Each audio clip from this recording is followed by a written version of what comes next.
묵상 2023년 8월 29일 화요일 아침입니다. 오늘은 출애굽기 32장 30절로 35절 말씀을 통해서 모세의 목숨건 속죄기도 이런 제목으로 말씀 묵상의 은혜를 나누겠습니다. 어제 일주일간의 영적 전쟁 첫 번째 날을 보냈습니다.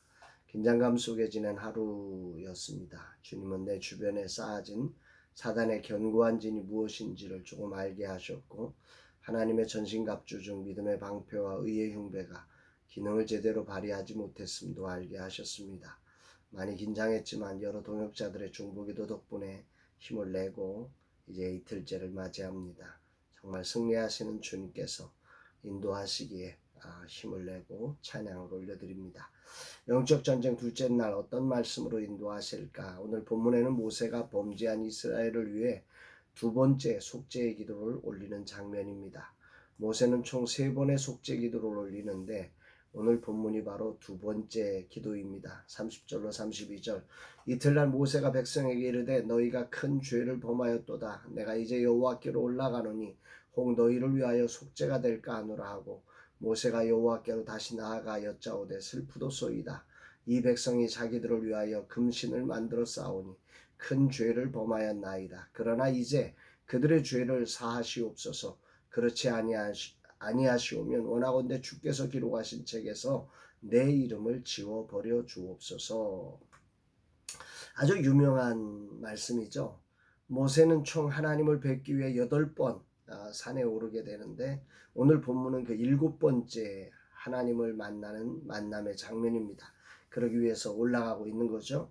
대부분은 하나님의 초대에 의해서 이제 모세가 산에 오르게 되는데 이 경우는 모세가 자발적으로 올라가는 선택을 한 경우입니다.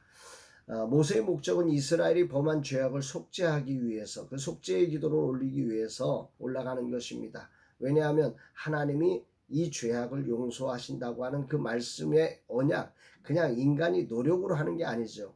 이 모세는 하나님의 약속의 말씀을 믿었기에 이게 올라갈 수 있었던 것입니다. 그 믿음으로 이제 하나님이 부르지 않았지만 하나님이 용서하실 걸 믿고 올라가서 이스라엘의 백성이 큰 죄를 범했다고 그 죄를 자백하면서 그들의 죄를 사해달라고 모세는 그 믿음으로 기도하고 있는 것입니다. 그러면서 그렇지 않다면 제 생명록에 기록된 나의 이름을 지워달라는 이 강력한 요청까지, 그야말로 목숨 건 기도를 하는 것입니다.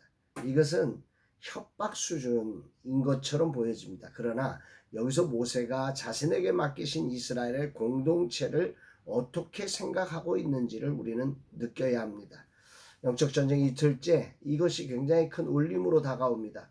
모세는 지금 자신에게 허락한 공동체와 자신을 그 운명을 함께 하겠다고 고백하고 있는 것입니다. 진실로 성 무너진 곳에 서서 하나님의 심판을 막는 그런 지도자의 모습이 아주 감동적이죠. 올바른 지도자 한 사람이 전체 공동체를 나락에서 살려내는 놀라운 장면입니다. 이 모습이 바로 십자가에서 온 인류의 죄를 담당해 주신 예수님의 모습임도 또한 그 모습을 보여주는 모델이라는 사실을 깨닫게 됩니다. 이 말씀을 묵상하면서 생각나는 구절이 하나 있습니다. 에스겔서 22장 30절. 이 땅을 위하여 성을 쌓으며 성 무너진 데를 막아서서 나로 하여금 멸하지 못하게 할 사람을 내가 그 가운데서 찾다가 찾지 못하였으므로. 에스겔 시대는 이렇게 이스라엘 백성의 범죄함 앞에 이것을 정말 그 성 무너진 데를 막아서서 하나님의 심판을 막는 사람이 없었다는 거죠. 그러나 지금 모세는 그 성 무너진 데를 막아서서 심판을 막고 있는 그런 모세의 모습을 오늘 보여주고 있습니다. 영적 전쟁 이틀째 주님이 내게 원하시는 모습이 바로 이런 모습임을 발견하게 됩니다.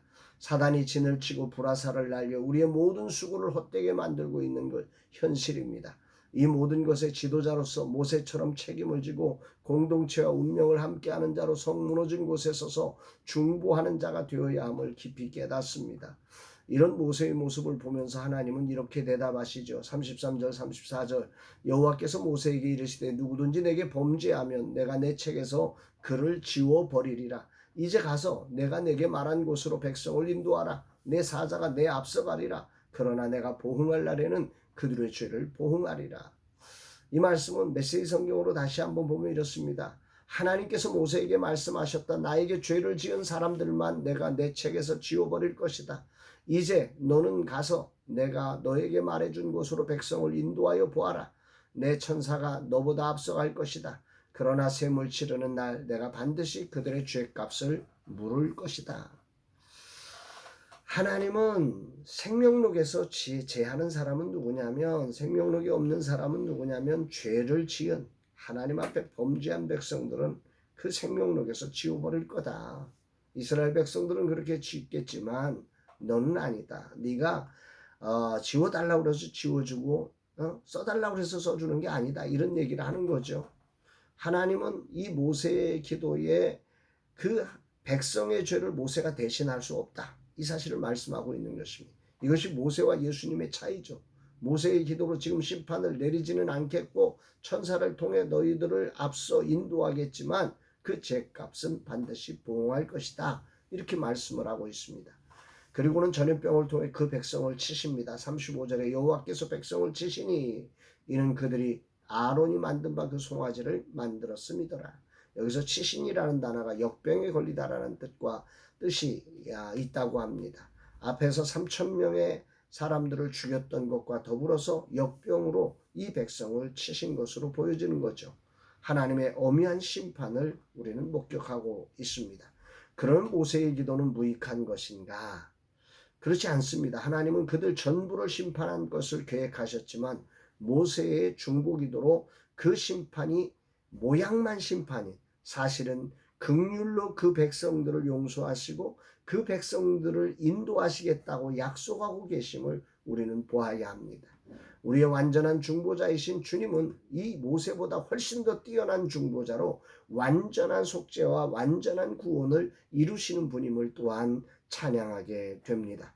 오늘 주님은 내게 무엇을 말씀하시는 것인가? 라마노의 선교를 맡겨주신 하나님께 영적 전쟁 이틀째 오늘 내가 해야 할 일이 무엇인지를 주님은 알게 하십니다. 내게 맡겨준 공동체를 위해 모세와 같이 중보자의 자리에 서서 심판을 막아서라고 하십니다. 라마나의 선교와 함께하는 모든 이들의 죄악을 짊어지고 주님 앞에 속죄하고 그 심판을 왕같은 제사장으로 짊어지고 기도하는 자가 되라고 하십니다. 교묘하게 들어와 공동체를 고통케 하며 함께하는 이들을 힘겹게 하는 모든 사단의 세력에 성무너진 데를 싸우며 전쟁할 것을 말씀하시는 것입니다. 첫째 날 주님이 대장 되셔서 가르쳐 주신 놀라운 은혜에 힘입어서 둘째 날에는 더욱 집중하여 사단을 대적하며 나갈 것입니다. 온 공동체의 운명을 짊어진 자로서 모세와 같은 심정으로 집중하며 나가기를 다짐해 봅니다. 주님 오늘도 이 종을 붙잡아 주소서. 오직 대장 되신 주님의 사인을 따라 나가게 하옵소서. 함께하는 모든 이들에게 힘을 주옵소서. 한 사람도 포기하지 않게 하옵소서. 우리를 둘러싼 사단의 세력이 아무리 강해도 바울의 고백처럼 사방으로 교쌈을 당하여도 쌓이지 아니하며 답답한 일을 당하여도 낙심하지 않고 당당히 영적 전쟁을 치르게 하옵소서 고백하게 됩니다. 사랑하는 여러분, 여러분의 삶과 사역 속에서 오늘 여러분들을 둘러싸고 우는 사자처럼 여러분들을 넘어뜨리고 다가오는 악한 원수 마귀하고의 그 영적 전쟁을 여러분들은 오늘 어떻게 처리하고 계십니까? 정말 문제를 회피하고 나는 아니야 이렇게 회피하는 지도자이십니까? 아니면 오늘 모세처럼 정말 그 공동체와 운명 공동체로 사하지 않으려면 내 생명을 그 생명록에서 지워달라고 할 만큼 그 공동 운명체로 그 성무너진 데를 막아서며 하나님의 심판의 긍휼을 구하는 그런 중보자의 모습으로 서고 계십니까? 오늘 주님은 그런 중보기도자를 찾으며 영적 전쟁의 승리를 이루기를 소망하고 계심을 믿으시면서 함께 기도하는 저와 여러분들이 되시기를 주의 이름으로 축복합니다. 사랑합니다, 여러분.